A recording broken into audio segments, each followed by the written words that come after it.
안녕하세요. 안녕하세요. 반갑습니다.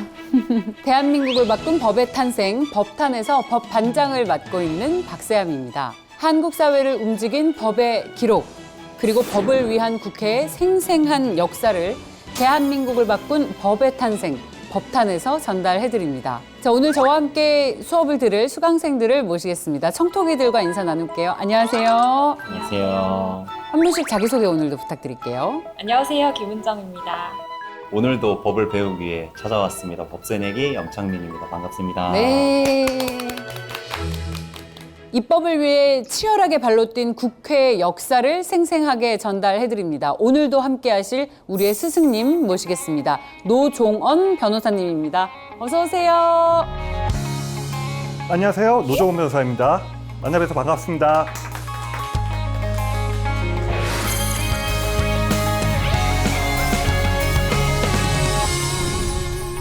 오늘은 어떤 법이에요, 변호사님?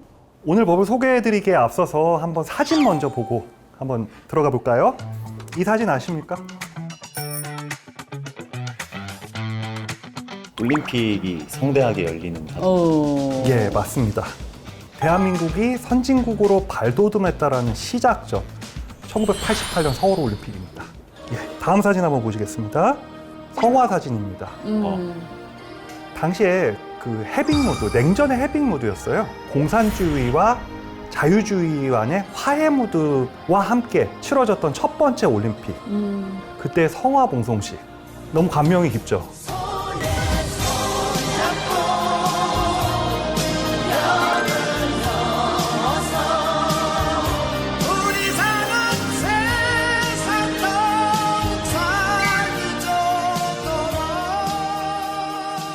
정말 감명 깊게 개막식을 TV로 온 가족이 함께 시청하고 있었는데 어린 마음에 큰 충격을 받는 사건이 있었습니다.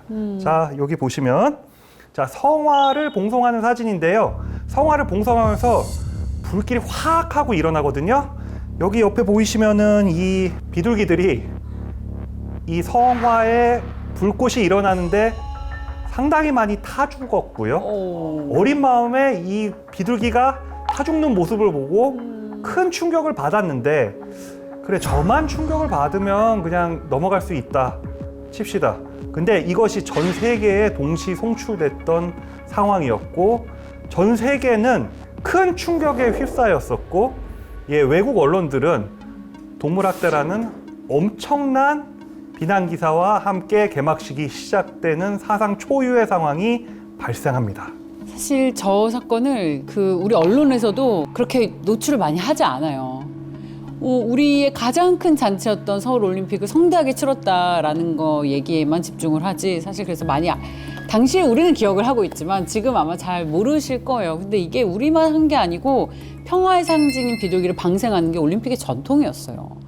그걸 우리도 그 전통을 그대로 따른 것 뿐인데 결과가 좀 참혹했죠. 그래서 이후에는 올림픽에서 실제 비둘기 말고 비둘기 모양의 풍선을 날린다든지 그런 형태를 좀 바꿨습니다. 바로 오늘의 주제는 동물보호법입니다.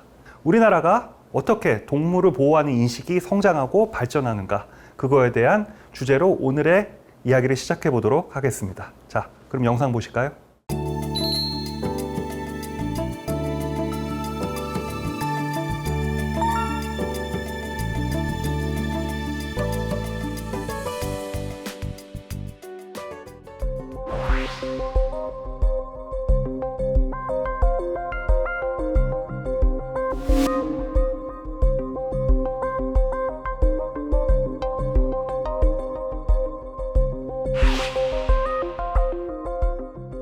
#88 올림픽이 동물보호법과 어떤 관계가 있나요? 네. 아이러니하게도 88 올림픽은 대한민국의 동물 보호에 대한 경각심을 일깨워주는데 큰 일조를 하게 됩니다. 전 국민이, 전 세계가 비둘기가 불타 죽는 영상을 다 시청해버리고 말았거든요. 그래서 동물 보호에 대한 경각심을 일으키는 계기가 됩니다. 실제로 한국은 굉장히 동물 보호에 대한 미개한 국가라는 인식이 전 세계적으로 팽배했어요. 바로 그 개고기 식용 문화 때문에 그렇습니다. 유럽과 구미 각국들은 개고기 식용 문화를 금지하지 않으면 올림픽에 보이콧하겠다라는 이야기까지 실제로 했었고요. 프랑스의 국민 배우라고 불리우는 브리지트 바르도는 대한민국의 그 개고기 식용 문화를 비난하면서 대한민국 국민들이 야만인이다라는 원색적인 비난을 서슴지 않았던 상황이었고, 어쨌든 동물학대라는 전 세계적인 비난을 받아왔고요. 그로 인해서 우리 국민들도 이제 슬슬 동물을 보호해야 되겠다라는 인식을 가지기 시작하죠. 그러다가 이제 1991년에 동물보호법이 이제 제정되게 됩니다. 그럼 동물보호법이 탄생한 지 한 34년 정도 된 거네요? 네, 맞습니다. 동물보호법이 탄생된 지 34년이나 됐지만 그때 당시는 어떤 대한민국의 국가적 이미지의 하락을 막기 위해서 상징적으로 제정한 법에 불과했어요. 예, 조문 자체도 12개에 불과했고요. 그마저도 다 선언적인 규정이고요. 실제로 동물을 보호할 수 있는 방안과 관련된 구체적인 시행령이나 시행규칙 같은 경우도 하나도 없었습니다. 그냥 소위 말해 보여주기식. 입법 그 이상, 그 이하도 아니었거든요. 그러면 그때 당시에는 그 반려동물이란 이미지 자체가 약했잖아요. 예. 그러면은 그때 법이 제정됐을 때 사회의 그런 분위기는 어땠어요? 당시 사회적 분위기는 그냥 무관심에 가까웠습니다. 대부분의 국민들이 이 법이 있는 줄도 몰라요. 그냥 여름이 되면 을에 그냥 보신탕집에 가서 그냥 개고기를 먹는 그냥 그게 일상이었던 문화였습니다. 2000년대 이제 들어와서 대한민국도 어느 정도 동물에 대한 인식이나 이런 것들이 향상되면서 굉장히 특기할 만한 사건이 하나 발생하게 됩니다. 반장님께서 좀 말씀 좀 주시겠습니까? 근데 이 기사를 보면서 과거에는 종종 이런 걸 봤는데 2000년 7월 7일의 보도예요. 그렇게 오래된 일도 아닙니다. 연천의 한 건강원에서 불법으로 반달곰을 사육을 했어요. 그래서 그거를 쓸개를 뽑아다가 탕으로 만들어서 먹은 남성들이 구속 기소됩니다. 근데 이때 혐의가 동물보호법이 아니라 문화재보호법 위반이었어요. 예, 맞습니다. 왜 문화재보호법인지 유추해 볼 수 있어요? 반달곰이 천연 기념물 이어서 예, 맞습니다. 그러니까 되게 경악할 만한 사실이 그때는 동물보호법이 이렇게 동물을 학대를 해봤자 처벌이 20만 원 이하의 벌금밖에 안 되는 거예요. 근데 이게 이렇게 사회적 문제가 됐는데 20만 원 벌금을 부과해버리면 여론이 어떻게 되겠어요. 그러니까 검찰 측에서 이제 열심히 똑똑한 머리를 써가지고 이거 천연기념물이지. 그래서 문화재보호법으로 처벌합니다. 왜냐하면 천연기념물을 해야 하는 경우에는 2년 이상의 유기징역에 처할 수 있는 근거 규정이 있기 때문입니다. 실질은 동물 학대인데 문화재보호법으로 처벌하는 우픈 일이 발생했죠. 네. 그러니까 동물을 보호하는 법이 있어도 뭔가 제재 수위가 약하거나 강하게 제재가 안 되니까 네. 문화재보호법으로 처벌을 한 거네요. 예. 그리고 1990년대에 동물을 학대했다라고 처벌을 한다라는 인식도 거의 없었어요. 그때 1991년 제정 이후에 그 다음 법 개정이 있기 전까지 벌금형 20만 원으로 처벌된 것도 불과 2건밖에 안 됩니다. 그러면 이 법이 언제부터 이 실효성이 있는 법이 되었나요? 결국은 그 법이 살아 숨쉬는 법이 되고 우리 사회의 규율성을 가지기 위해서는 많은 우리 사회 구성원들이 이 법의 필요성을 절감하고 동의해야 됩니다. 그러면 여기 계시는 분들 중에 뭐 반려동물 키우시는 분 혹시 계신가요? 저는 고양이 3마리 키우고 있어요. 와, 이름이 어떻게 돼요? 네오, 오즈, 콩이요.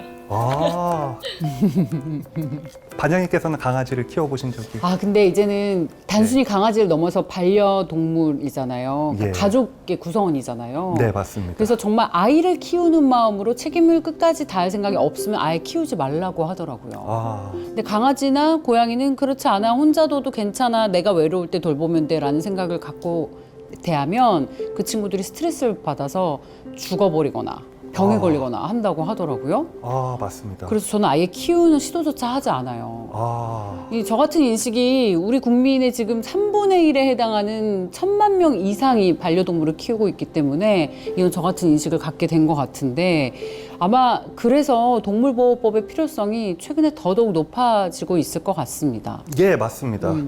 그래서 2007년도에 개정된 동물보호법에는 그 반려동물이라는 개념과 지위가 그 법에 최초로 규정됩니다. 그러면 2007년 동물보호법은 이전보다 많이 좀 개선된 건가요?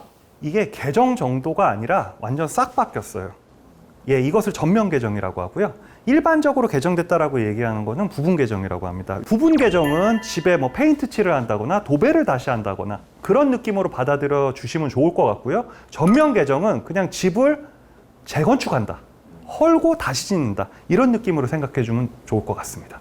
동물보호법은 그래서 총 3번에 걸친 전면 개정을 통해서 완전히 혁신적이고 선진적인 법으로 환골탈퇴하는 그런 역사를 가지고 있습니다. 그럼 법이 어떻게 변했나요? 드디어 시행령, 시행 규칙이 만들어져서 이 동물보호법을 실질적으로 실현할 수 있는 어떤 매뉴얼이 이제 확보되기 시작했습니다. 그리고 당시에 최초의 벌금 20만 원에 불과했던 동물 학대에 대한 벌금을 이제 무려 500만 원. 그리고 일부 학대 유형도 이제 명시를 해놓게 됩니다. 목을 매달아서 동물을 생명을 앗아가는 행위 또는 쓸개집을 채취하는 행위 등을 동물 학대의 유형으로 일부 명시해서 법으로 규제하기 시작했습니다.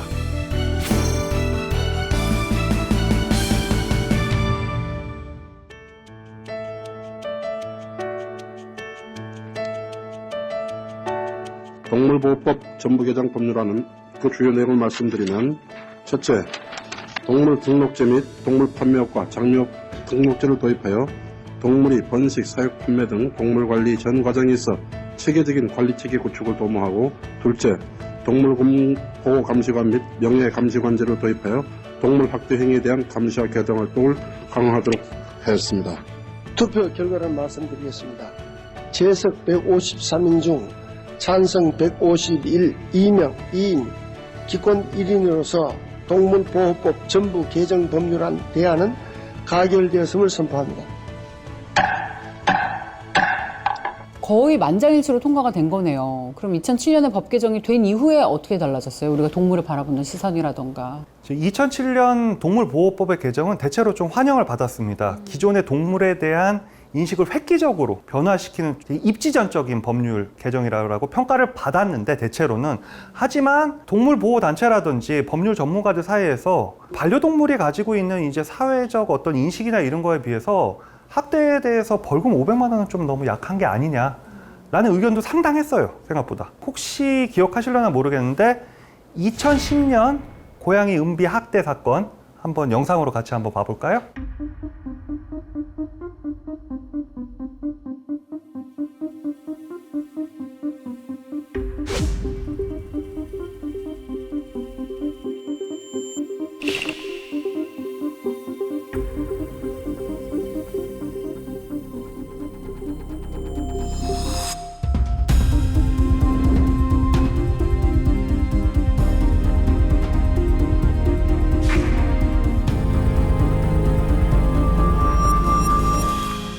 이때 진짜 일파만파 컸죠. 예, 사회에 엄청난 충격을 가져왔죠. 저분도 제정신은 아니었던 것 같고 가해자 여성도 마치 자신의 스트레스를 푸는 대상 정도로 여겼던 것 같습니다. 다시 봐도 너무 끔찍한데. 너무 끔찍한 사건이요. 저는 지금 방금 영상을 통해서 처음 봤는데 막 제가 다 화가 막 나네요. 저도 처음 듣는데 이게 사람이라면 이렇게 할 수 있나 그런 생각이 들어요. 청소기 분들이 느꼈던 감정 그대로 그때 당시에 그 네티즌들이 이 영상이 인터넷으로 유포되는 걸 다 봤습니다. 그래서 국민 여론이 매우 악화됐어요. 동물 학대에 대한 어떤 경각심은 다시 되새기게 되는 계기가 되죠. 그러면 이제 당연히 많은 국민들이 저 가해자에 대한 강력한 처벌을 원하기 시작합니다. 그러면 어떻게 처벌했을까요? 아무래도 벌금 500만 원 정도 아닐까요? 예. 일단은 동물보호법상 벌금의 최대 한도는 벌금 500만 원이잖아요. 그때 당시의 법률 기준으로. 그래서 또 역시 검찰에서 역시 똑똑하게 또 머리를 또 써서 다른 법률을 적용합니다. 형법상 재물손괴, 형법상 재물손괴죄를 적용해서 처벌하게 됩니다. 자, 재물손괴죄는 법정 형량이 3년 이하의 징역, 700만 원 이하의 벌금을 부과할 수 있게 돼요.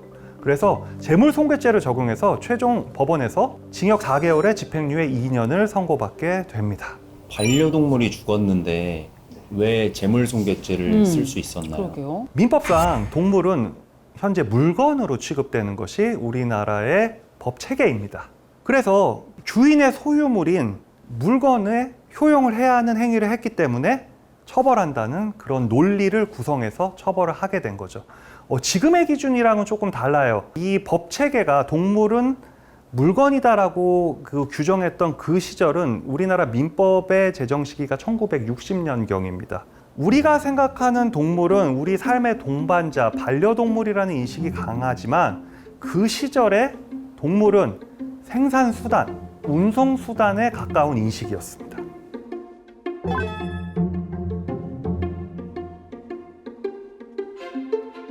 역사를 아니까 법이 더 보이네요, 변호사님. 네. 그러면 그 이후에 동물보호법이 총 3번 개정이 이루어졌다고 말씀하셨잖아요. 네, 두 번째 그렇습니다. 개정은 어떤 내용이에요? 또 다른 사건이 또 터집니다. 경기도 양주시에 고등학생들이 40마리에 이르는 강아지들을 담뱃불로 지지거나 학대하는 등의 정황과 상해, 폭행, 살해 행위까지 이루어지는 것이 대대적으로 보도가 됩니다.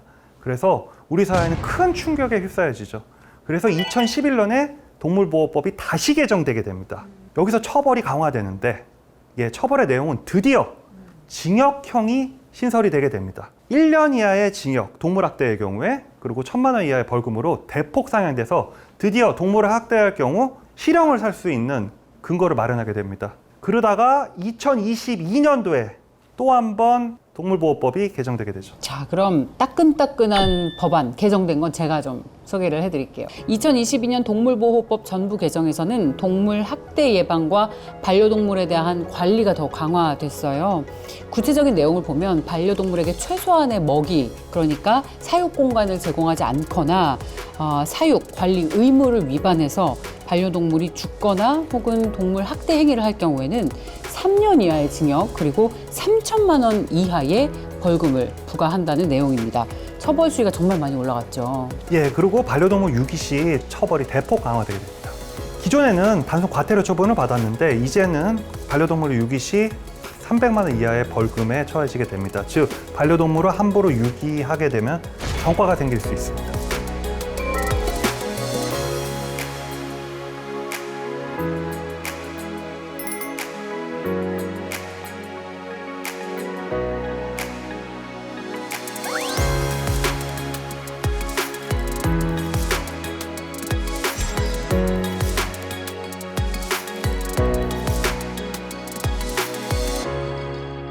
그만큼 사회 구성원들이 반려동물이 가지는 그 사회적 의미와 지위에 대해서 좀 더 진지하게 고찰하고 더 많은 고민을 통해서 법을 더 발전시켜 나가고 있다라고 저는 생각을 합니다.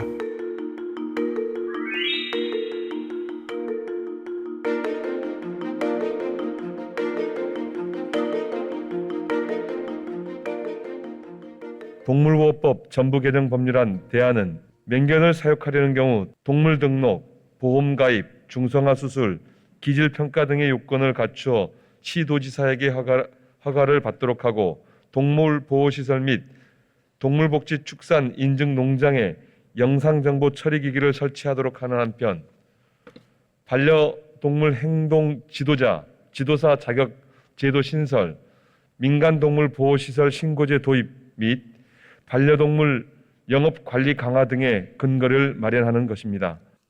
투표 결과를 말씀드리겠습니다. 재석 217인 중 찬성 216인 기권 1인으로서 동물보호법 전부 개정 법률안 대안은 가결되었음을 선포합니다.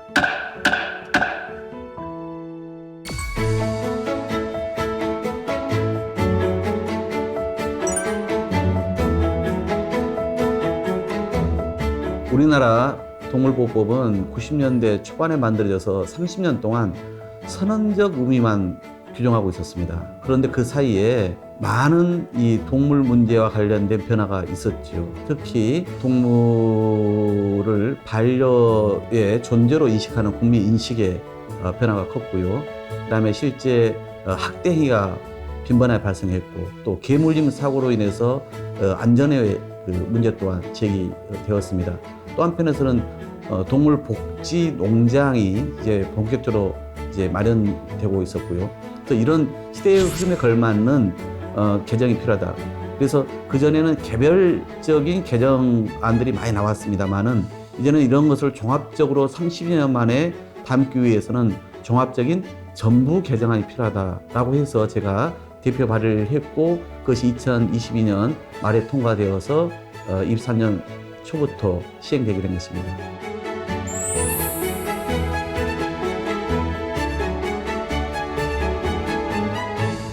최근에 동물보호 관련 이슈는 이제 앞서 저희가 잠시 얘기했지만 동물은 물건이 아니다라는 취지로 민법 개정안이 꾸준히 발의된 것으로 알고 있어요. 기존에 민법에서 동물은 물건이라는 인식에서 이제는 동물은 우리 삶의 동반자이자 함께 우리 사회의 구성원으로서 그 존엄과 가치를 지닌다라는 인식하에 이제 민법에서 동물은 물건을 아니다라는 개정안을 법무부에 주도록 입법 예고하고 21대 국회를 통해서 개정안을 발의했습니다. 하지만 임기 만료로 인해서 일단은 21대 개정안은 일단은 폐기됐고요. 다시 22대로 들어와서 개정안이 상정된 상황입니다. 그러면 개정안이 계속 발의됐다가 폐지가 반복되는 이유는 뭔가요? 여기서 민법 개정을 통해 동물이 물건이 아니다라고 개정이 되게 되면 실무적으로 좀 여러 가지 문제가 발생할 수 있습니다. 아니 이 좋은 취지의 법안이 어떤 문제가 발생할 수 있겠냐라는 또 의아하신 부분들이 있을 텐데요. 이 부분은 예를 들어 설명드리도록 하겠습니다. 예를 들어 강아지를 산책하고 있는데 다른 강아지랑 싸움이 붙어서 내 강아지가 피해를 당하거나 아니면 상대방의 강아지에게 피해를 주게 돼요. 지금은 그럴 경우에는 동물은 물건으로 취급이 되기 때문에 손해배상액이 매우 낮습니다. 뭐 순종경 한 마리에 한 100만 원 정도로 취급되거든요. 근데 만약에 어떤 물건이 아닌 어떤 일정한 존엄과 사회적 구성원으로서의 가치를 지니게 되면 손해배상액이 증가합니다. 이념적으로는 동물의 사회적 지위와 반려동물로서의 어떤 가치를 강화하는 방향은 대체로 찬성하지만 이것을 입법하게 되면 사회적 비용이 대폭 증가하게 되는 위험성도 상존하게 됩니다. 그래서 이 부분에 대한 또 신중한 논의 역시 필요한 것이 현실입니다. 그래서 한국에서는 좀 현실적인 한계가 있을 수밖에 없는 것 같아요. 근데 선진국에서는 이렇게 반려동물이랑 가족처럼 지내는 역사가 우리보다 훨씬 길잖아요. 그래서 이 동물에 대한 법을 엄격하게 적용하고 있는 것으로 알고 있거든요. 1922년 세계 최초로 동물보호법을 제정한 영국에서는 동물 학대자에 대해서 소유권을 박탈시킬 수 있는 제도를 운영하고 있고 직장에서 해고할 수 있는 근거까지 마련하고 있습니다. 미국도 무려 35개 주에서 동물 학대를 범죄로 처벌하고 있고 소유권을 박탈하는 제도를 운영하고 있으며 미국은 특히 동물 학대를 강력범죄로 규율하고 있습니다. 결국은 동물의 사회적 지위가 향상함에 따라 동물의 보호에 방점을 둬서 이 학대자에 대해 더 큰 처벌을 하고 소유권을 박탈하고 그 사회가 우리 반려동물을 좀 보호하는 시스템으로 진화하고 있다고 생각하시면 되겠습니다. 자, 오늘 동물보호법에 대해서 정말 깊게 배운 것 같아요. 어떠셨어요? 특히 고양이를 키우시는 입장에서. 저는 그래도 많이 진화되고 있어서 다행이라고는 생각은 드는데 그래도 이제 제 가족인 메오, 오즈, 콩이가 가족으로 인정받을 수 있도록 얼른 더 빨리 발전하는 사회가 됐으면 좋겠습니다.